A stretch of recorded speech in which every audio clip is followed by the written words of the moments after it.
विश्व की सभ्यताओं के अंतर्गत बीए ऑनर्स पार्ट फर्स्ट व एमए प्रीवियस के विद्यार्थियों के लिए आज के इस वीडियो में हम देखेंगे मिस्र की सभ्यता के अंतर्गत उनका सामाजिक जीवन। जैसा कि मैंने पहले बताया कि किस प्रकार से नील नदी की घाटी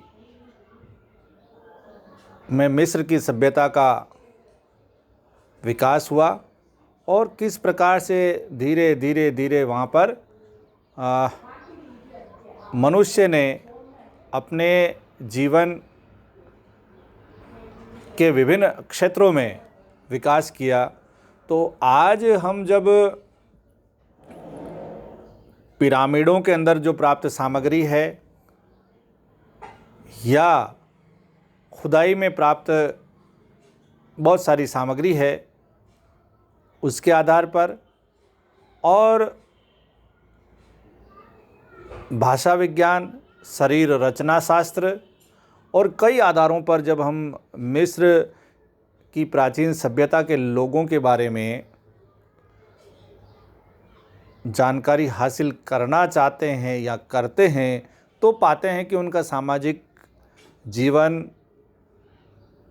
कैसा था, उसके क्या आधार थे। तो सबसे पहले हम इसमें चर्चा करेंगे परिवार। प्राचीन मिस्र में बुनियादी सामाजिक जो इकाई परिवार था।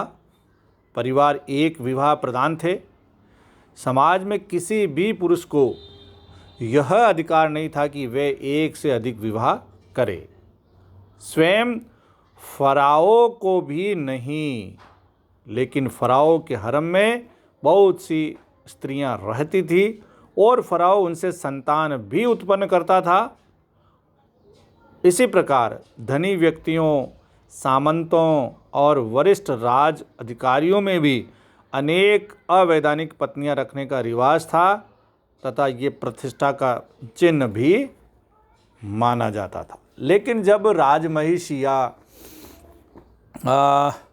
राजपुत्र राजा का उत्तराधिकारी घोषित करने की बात आती थी तो वो केवल वैद्य पत्नी का पुत्र ही उत्तराधिकारी हो सकता था। तो इस कारण से ये राजसी ठाट बाट या शानो शौकत के कारण जो अनेक स्त्रियां रहती थी लेकिन उनका कोई वैधानिक आधार नहीं था।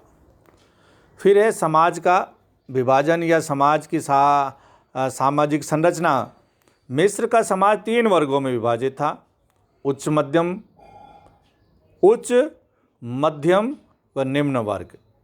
उच्च वर्ग में राजा, सामंत, पुरोहित, दरबारी, अमीर एवं अन्य उच्च अधिकारी आदि आते थे जो समृद्धि एवं विलासितापूर्ण जीवन बिताते थे।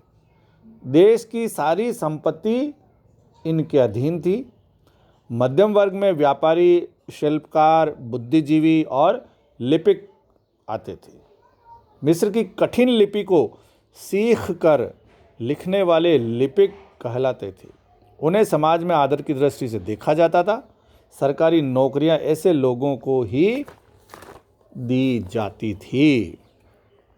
निम्न वर्ग में कृषक, मजदूर और गुलाम आते थे। इस वर्ग की दशा अच्छी नहीं थी। सबसे अधिक संख्या में होते हुए भी किसान भूमि का मालिक नहीं था। सामंत कृषकों से भारी कर और बेगार आदि लेकर उनका शोषण करते थे। युद्ध में हारे हुए स्त्री पुरुष गुलाम बनाकर बेचे जाते थे। मिस्र में गुलामों के कारण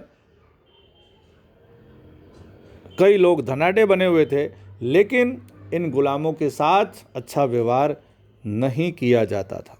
फिर भी विश्व के अन्य देशों की तुलना में, तत्कालीन समय के विश्व के अन्य देशों की तुलना में मिस्र के गुलामों की दशा थोड़ी अच्छी थी। फिर हम देखेंगे स्त्रियों की दशा। समाज में स्त्रियों को प्रतिष्ठित स्थान प्राप्त था। न उन्हें पर्दे में रखा जाता था, न सामाजिक जीवन से अलग थलग ही वे घर की चारदीवारी में कैद नहीं रहती थी। वे पिता की संपत्ति में भाइयों के समान उत्तराधिकारी होती थी और व्यापार व्यवसाय जैसी प्रवृत्तियों में भी भाग लेती थी। राज्य की उत्तराधिकारी होने पर उन्हें राज सिंहासन पर बैठने और राजा का पद प्राप्त करने का भी अधिकार था। ऐसी ही एक साम्राज्ञी होतशेपसुट थी जिसने मिस्र को सुदृढ़ शासन प्रदान किया। यानी कि उस ज़माने में भी महिलाएं फराओ बन सकती थी, राजा बन सकती थी। तो ये वहाँ की महिलाओं की सुदृढ़ स्थिति का परिचायक है। प्राचीन मिस्र की एक उल्लेखनीय सामाजिक प्रथा सगोत्र विवाह की थी। फराओ के लिए ये अनिवार्य था कि वे अपनी बहन से ही विवाह करेगा, यानी बहन के संग ही विवाह करे, क्योंकि इसके पीछे जो ब्लड प्योरिटी की बात है, खून की स्वच्छता की बात है, तो इसके कारण से ऐसा वहाँ पर एक ट्रेडिशन था, ऐसा एक रिवाज था, जिसके कारण जो भावी जो सम्राट है वो अपनी सगी बहन से विवाह करता था, अन्यथा उसको उत्तराधिकारी घोषित नहीं किया जाता था। सगी बहन के न होने पर वे अपनी सौतेली बहनों में से किसी के साथ विवाह करता था। ये प्रथा केवल राज परिवार के लिए ही मान्य न थी, प्रजाजन भी इसका अनुसरण कर सकते थे। इस बात के प्रमाण मिले हैं कि अनेक प्रजाजनों में भी ये प्रथा प्रचलित थी। मैक्स मूलर का मानना है, मैक्स मूलर एक बड़े इतिहासकार विद्वान हुए, मैक्स मूलर का मानना है कि किसी भी प्राचीन समाज में नारी को इतना ऊंचा स्तर प्रदान नहीं किया गया था जितना कि मिस्र में किया गया था। प्राचीन मिस्र में होतशेपसुट तथा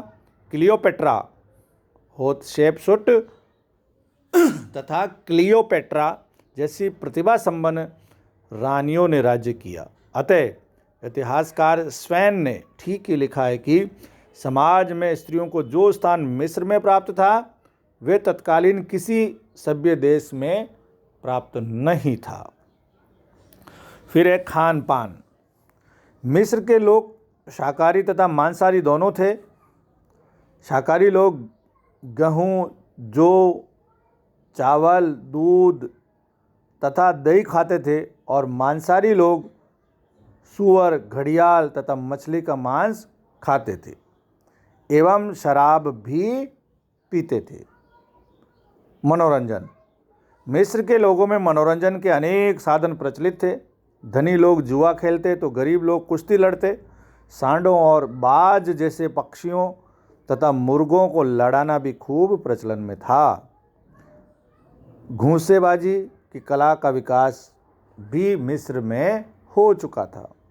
प्राचीन मिस्र की सभ्यता में संगीत और नृत्य का महत्वपूर्ण स्थान था।